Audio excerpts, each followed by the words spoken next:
Genius for life. Coconut smoothies coming at you.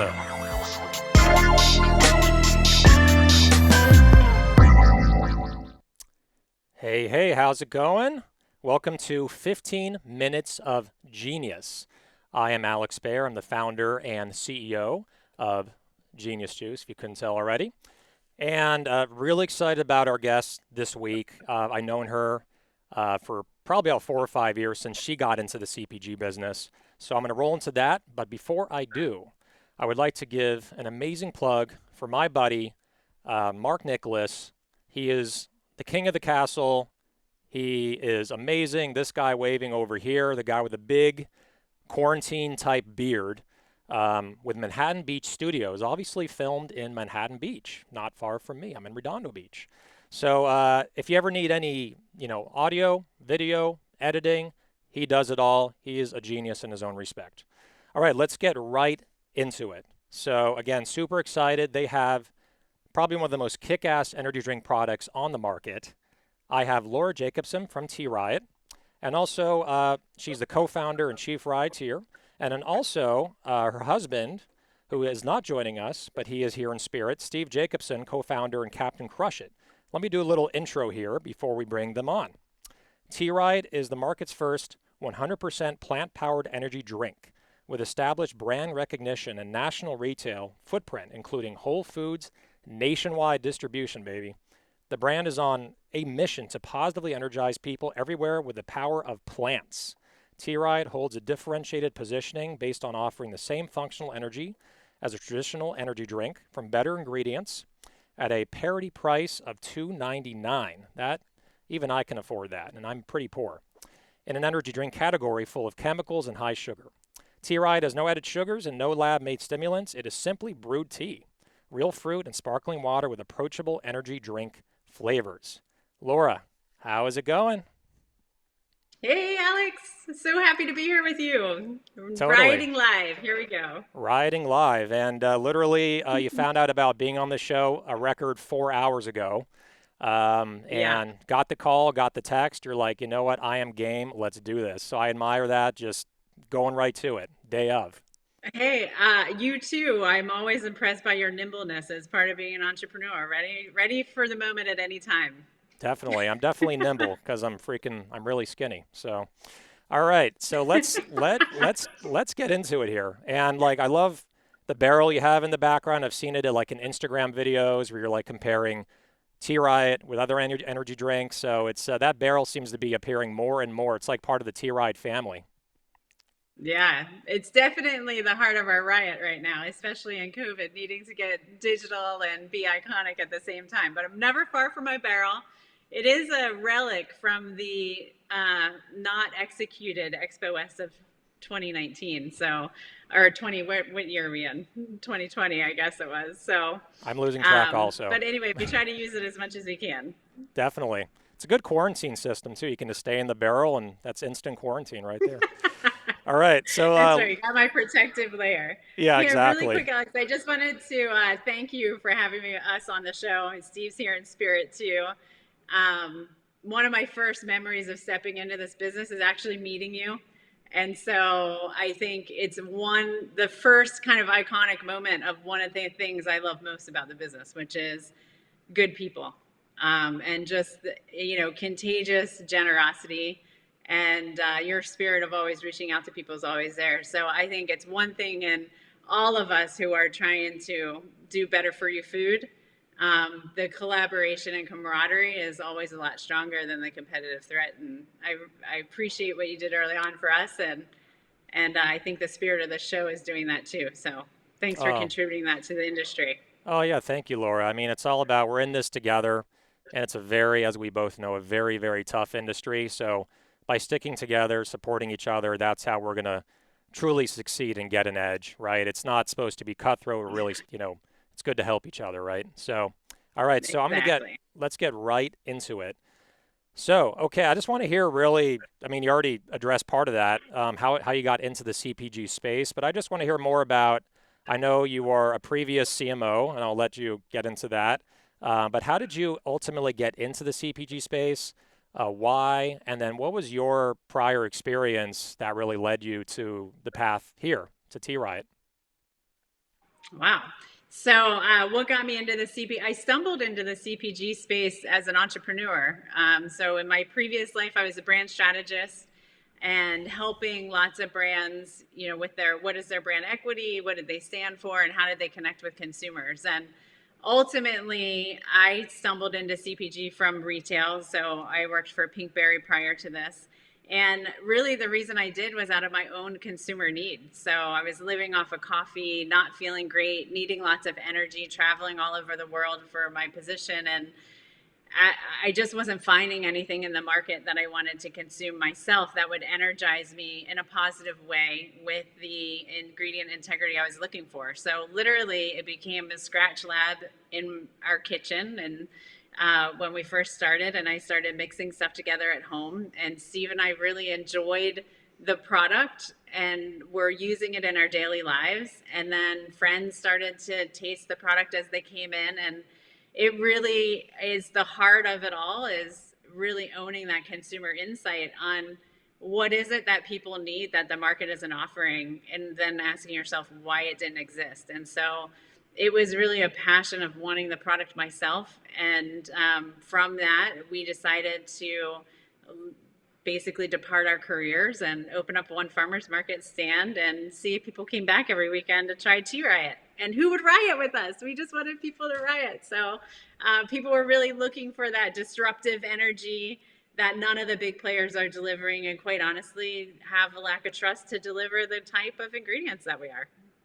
Yeah, that's really where you guys stand out, where I think you're casting a much wider net than other energy drinks that are out there. I would never touch, I mean, I'm just going to come out and say it, Monster. I would never touch a Red Bull. They're just not great for you drinks or even good for you drinks. But you're getting people like me that may not love energy drinks. I'm not an energy drink guy. I have way too much energy already.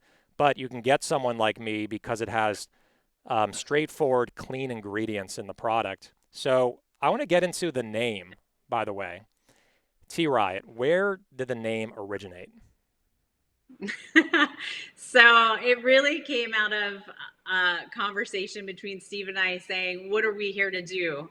And we recognized that the industry was full of a lot of undifferentiated ingredients and offerings.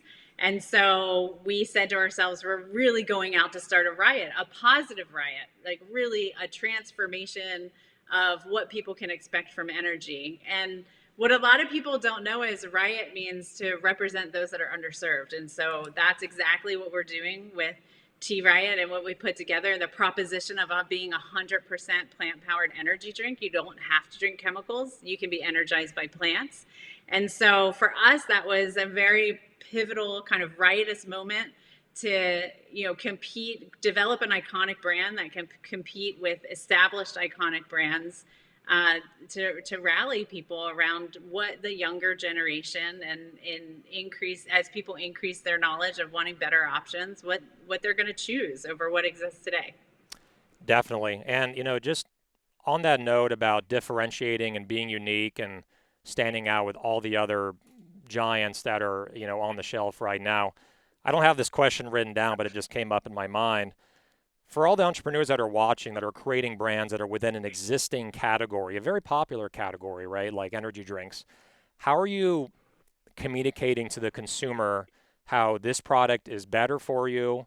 There's no crashes, not a ton of sugar, like because when consumers just see the label in the store, right, and we can't do demos right now during COVID. So how are you Yeah. communicating that and getting the message across to a consumer that sees five other energy drinks and then TeaRIOT right next to them? Yeah, I think this has been a part of our journey for sure. Is I can't stress how important it is, and how much we've learned that an iconic package and the simplicity on your package, you only have a half a second to communicate what it is that you're delivering to the consumer. And so for us, this statement, and we've trademarked it, 100% plant powered energy drink, is doing the heavy lifting. All the heavy lifting for us is being done on the shelf through the package. And I think for every entrepreneur out there, and especially for people who are just getting started, understanding how critical that is really important to the trajectory. And so that statement for us, especially during COVID when we can't be out there educating, it doesn't say all the things, it doesn't list all the things you just said, but it does convey to people that they're good ingredients, that they're simple ingredients, and that it's 100% pure bad stuff.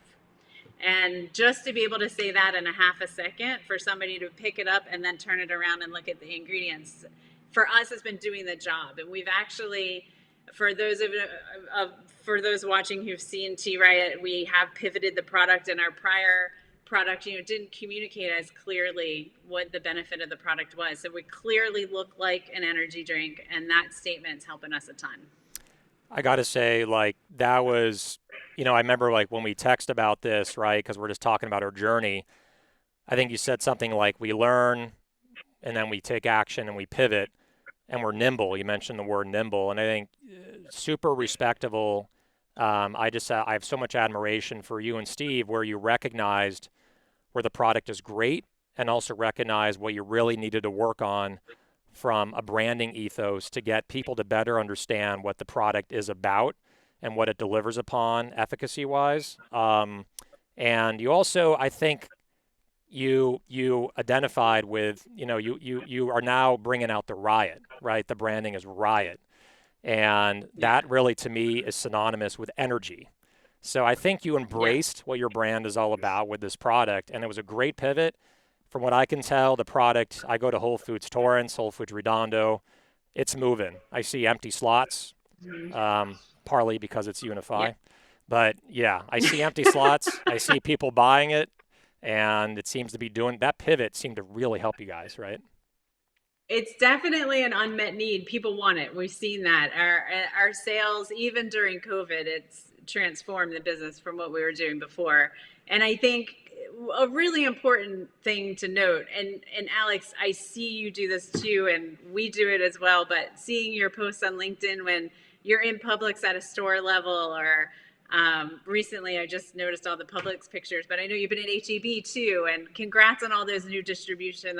Those are amazing accounts, and Thank you. kudos to you for bringing them in this year during this time. But I think what I connect with the most out of those pictures are Steve and I live at a store level. And I think when you are a young emerging brand, you're disconnected from a direct, conversation with the customer, being at that field level with those store level buyers and the store level employees and the customer, and really seeking feedback and gaining insight and understanding habits is critical. And kudos to you for getting out there and doing it, and especially in the middle of COVID. And it's something that we stay amazingly committed to, and we're very lucky to have awesome people on our team who also understand the value of that and stay committed to it too.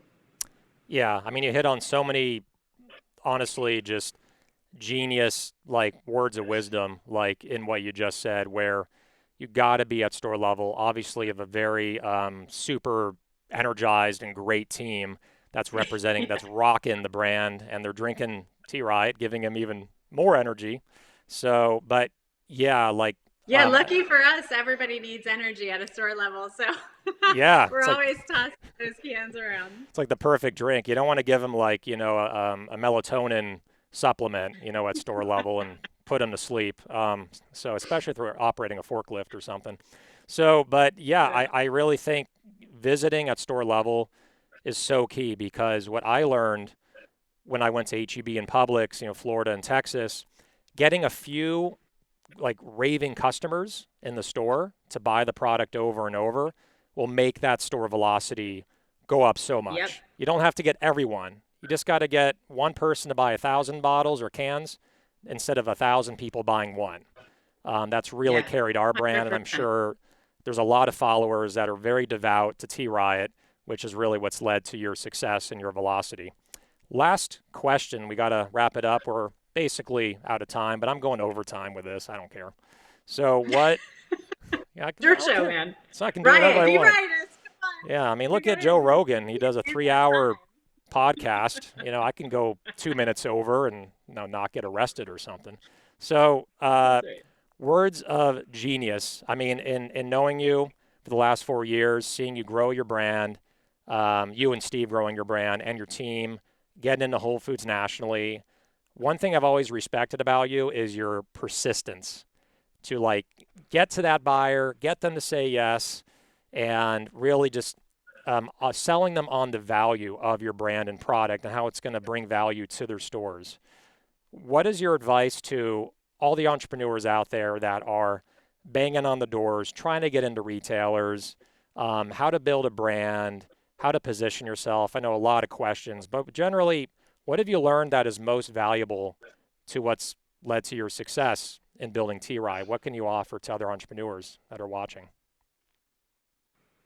I think two things that I find critical and try to remind myself of every day is passion is great, but determination is more important. And I think when you are determined, you are executing. Like you can have a passionate vision and you can have a lot of passion about what you want to do, but you got to be determined to execute and make those things happen. And when you're talking to buyers, demonstrating that passion but not leaving it on the table, you got to use that determination to bring it back and make that hard ask question about what you can do to get in or what you can do to get started and just get your foot in the door. That's been critical for us, and I think thank you for saying we are persistent. I really appreciate that because we are extremely determined. We have a huge opportunity here to improve people's energy, and it's a passion play for us, but we're determined to make it happen because there's a lot of people out there to serve. But I think the other thing that is absolutely critical is, and I think people leave this behind a little too often, and I think it comes from the background of Steve and I's career, but consumer insight trumps everything. So it's easy in this to kind of use research or stay somewhat disconnected from your customer, but get in the field, know your customer, ask them questions, see what their preferences are. You're building a brand for them, and it's a two-way conversation. And I think owning that consumer insight and knowing how to make refinements or what the next innovation might be and just staying close to them and being able to convey that knowledge to buyers is very persuasive and it's the right thing to do. I couldn't agree more. Could not agree more. Consumer, I think a lot of entrepreneurs forget that you're not creating the brand, partly creating it for your own inspiration, but you're really creating the brand for people and to take care of people Mm-hmm. that are buying this product in the stores and offering a healthier, better for you option, which you've hit on all those cylinders, right? Way better than all the other energy drinks that I see on the market today. So, but knowing what the consumer wants from a taste profile for benefits and also clean label and being healthy Yeah. to hit on all that, to give people what they want. The proof's in the pudding, right? The product moves, consumers are resonating and identifying with it. This has Yeah. been amazing. We are out of time, but man, I am super impressed with your journey. I'm impressed with just, the stick-to-itiveness and reinventing yourselves and being successful with that. That is episode 5. We got 5 on it in the books. Done. Finito. Amazing guest this week. Loved it. We're gonna have another amazing episode 6 with the DD Dash of Circle Up. Then episode 7, we're gonna have Jordan Schulman, VP of Sales of Better Booch. So thank you again for joining us. Again, a big credit to Mark Nicholas, Mark N at ManhattanBeachStudios.net. There he is, big beard. And one more thing, stay genius, my friends. Genius for life. Coconut smoothies coming at you.